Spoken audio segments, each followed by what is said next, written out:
నమస్తే.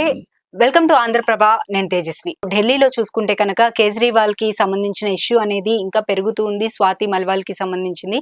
So issues పైన మనతో మాట్లాడడానికి, దానిపైన విశ్లేషణ అందించడానికి మనతో పాటు ఉన్నారు ఆంధ్రప్రభ ఎడిటర్ వైఎస్ఆర్ శర్మ సార్. సార్తో మాట్లాడదాము. నమస్తే సార్. నమస్తే.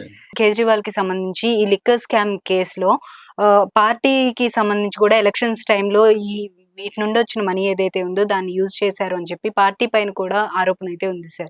పార్టీ పైన ఎందుకు కేసు పెట్టలేదు అని చెప్పి సుప్రీంకోర్టు క్వశ్చన్ చేయడం కూడా జరిగింది. అసలు ఇదంతా ఏంటి? అది ఇప్పుడు ఢిల్లీ లిక్కర్ స్కామ్, కేజ్రీవాల్ మెడకు చుట్టుకుంది ఢిల్లీ లిక్కర్ స్కామ్. దీనిలో లేటెస్ట్ ఏంటంటే లాస్ట్ వీక్ ఎప్పుడో ఈడీ ఆమ్ ఆద్మీ పార్టీని కూడా ఒక అక్యూజ్డ్, ఒక నిందితురాలిగా ఆమ్ ఆద్మీ పార్టీని చేరుస్తున్నది, చేర్చాలని డిసైడ్ చేసింది. మామూలుగా అయితే వ్యక్తులని తో A1, A2, A3 అని వ్యక్తుల పేర్లు మెన్షన్ చేస్తారు అక్యూజ్డ్ కింద. కానీ ఒక రాజకీయ పార్టీని చేయటం దాదాపు ఇదే ఫస్ట్ టైం అసలు. ఏమి అందులో అసలు ఒక చీఫ్ మినిస్టర్ ని చేయటము, చీఫ్ మినిస్టర్ జైలుకి పోవటం. అఫ్ కోర్స్ జార్ఖండ్ సీఎం కూడా వెళ్ళాడు. బట్ ఇక్కడ జార్ఖండ్ సీఎం కంటే ముందు కేజ్రీవాల్ వెళ్ళినట్టున్నాడు కదా. సో ఆమ్ ఆద్మీ పార్టీని చేయటం ఎందుకు, నిందితురాలిగా ఒక పార్టీని చేయటం ఎందుకు అనేది ఒక ప్రశ్న. ఏంటంటే దీని మీద వ్యాఖ్యానాలు ఏమి వినిపిస్తున్నాయంటే అసలు ప్రధాని మోడీకి ప్రాంతీయ పార్టీలు ఉండటం అసలు ఇష్టం లేదు ఏమి. సో మెల్లిమెల్లిగా ఆయన ప్రాంతీయ పార్టీల మీద వన్ బై వన్ ఆయన తన పంజా విసురుతున్నారు. అమెరికన్ వ్యవస్థలో లాగా, అమెరికన్ డెమోక్రసీలో ఉన్న 2 పార్టీ సిస్టమ్ లాగా ఇక్కడ కూడా బీజేపీ అండ్ కాంగ్రెస్ ఈ రెండే ఉంటాయి. కాంగ్రెస్ ఉన్నంత కాలం తనే, బీజేపీ ఉన్నంతకాలం బీజేపీ అధికారంలోకి వస్తుంది, తన ఉన్నంతకాలం తనే ప్రధానమంత్రిగా ఉండొచ్చు ఏమి. ఇక ఈ మధ్యలో ప్రాంతీయ పార్టీలు వచ్చి ఇవన్నీ ఏమో కూటములు కట్టి ఒక్కో స్టేట్లో ఒక్కొక్క పార్టీలు వచ్చి నానా కంగాడి వ్యవహారాలు ఉండకూడదు అనేది ఆయనకు ఒక స్థూల అభిప్రాయం. అది అప్పుడప్పుడు ఆయన మాటల్లో బయటపడుతూ ఉంటుంది, ప్రాంతీయ పార్టీల మీద ఆయన మాట్లాడే తీరుతెందులు.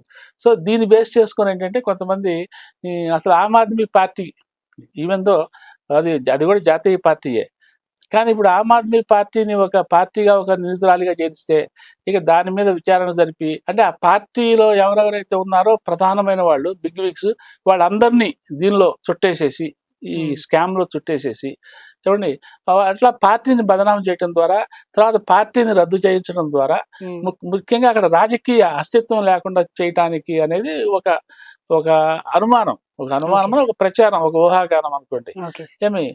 సో ఇది జరగచ్చు లాంగ్ టర్మ్ లో ఏమి.